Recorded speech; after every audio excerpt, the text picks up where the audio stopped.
If you want, I can press it. My name's Matt. I've been living in Abidjan now for 4 months. Sorry. Just keep going. Okay. No, because you have the screen. You will be in the background. Oh, maybe the sound of the waterfall. Yeah, it's beautiful. That's the sound of the waterfall in the background. Okay, my name's Matt. I've been here for 4 months in Abidjan. I came here originally back in June. I've had migraine issues for a couple years now, and I went through chiropractic. I went through a whole bunch of different disciplines, and I read a book called The Book of Miracles by Josie Ravenwing, and I felt just really emotionally touched, and I felt really like I had to come here, and it was just a deep feeling, and things in my life kind of worked out. The timing was good.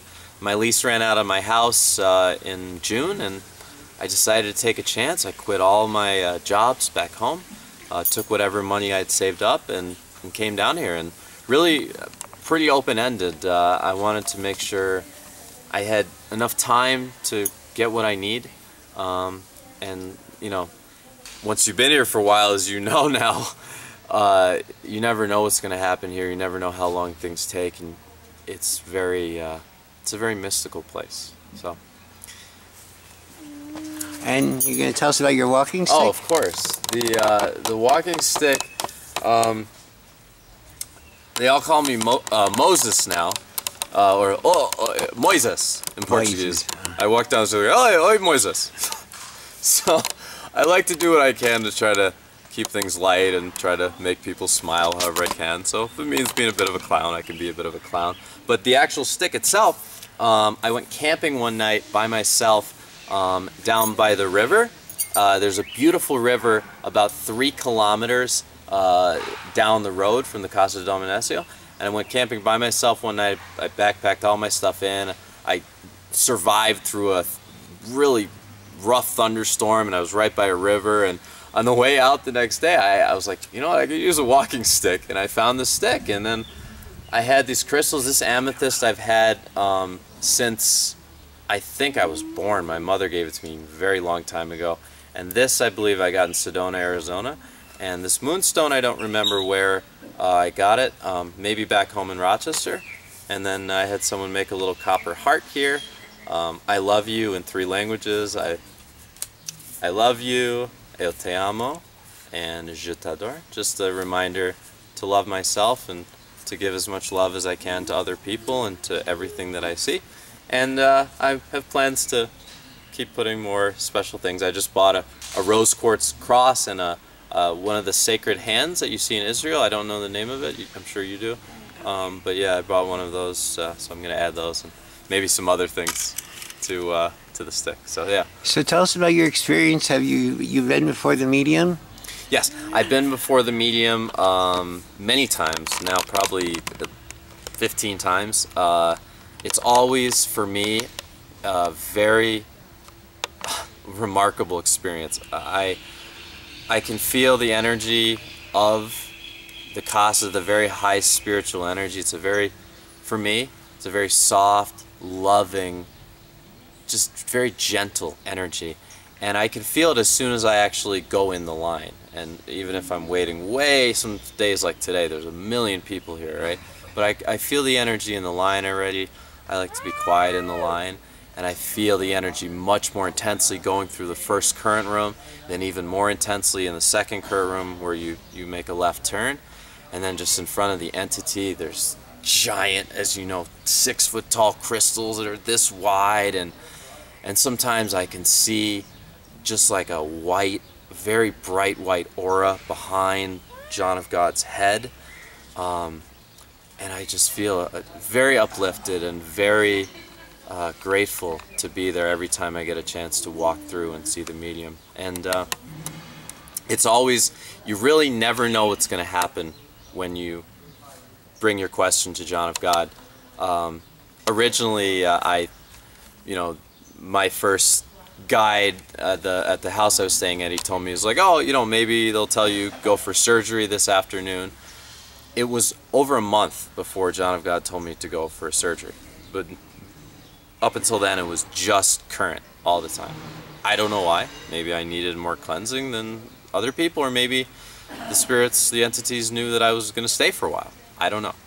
Who knows really ultimately how anything works here. It's very magical and mystical and strange sometimes, but it's always a remarkable experience. So tell us about your first surgical experience that you had. My first surgery was, I went before the entity and they said, John of God said, surgery. So it was scheduled for the next morning. It was a morning surgery, and I went, and it was the longest of the three. It was 40 minutes of putting my hand over, or I put my hand over my head because this is where my physical healing needs to be most, and meditated for 40 minutes. I felt very loving energy, similar to the current energy, and then I felt really, really tired. As soon as I left, as you know, they explain to you the procedures after you leave the surgery room, and I was so tired I could barely pay attention to what anyone was saying. I went home, as they tell you, via taxi, and I was able to sleep the first surgery for like 16 hours.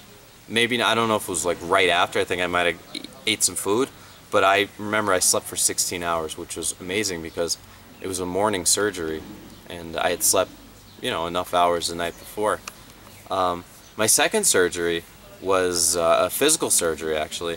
I had gotten a vision 2 days before the surgery that I had a vision. The spirits, the entities visited me in my bed at night. I felt just overcome with this vibrating love, and I saw faces of spirits.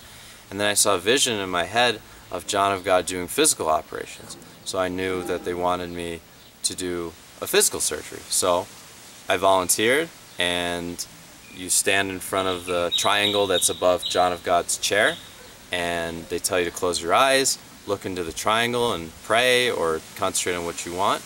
And I did, and a lady came up to me. She said, "Sir, the entity said no physical surgery for you." So I said, "Okay, I guess it's not meant to be." So she said, "Oh, you can sit down here." So I sat down and put my hand over my head and started to meditate like a normal surgery. And then I heard this booming voice, "Deus." And my Portuguese wasn't very well. I didn't understand what he was saying, but Deus, Deus. And it was John of God, right? And just walking very slowly amongst the people that were having their surgeries in the entity's current room. And then I felt him stop in front of me, and he put his hand on the top of my head like this, and I just felt this giant influx of energy flowing through my body from my crown, and it felt very loving and nice. And then I was very tired, and I was kind of like, and they brought a wheelchair and took me to the recovery room, and I stayed there for a couple hours. I was very tired. This wonderful, beautiful woman read some prayers to me, and I felt like she was a literal angel, like I was in heaven, and this angel was reading prayers in Portuguese to me.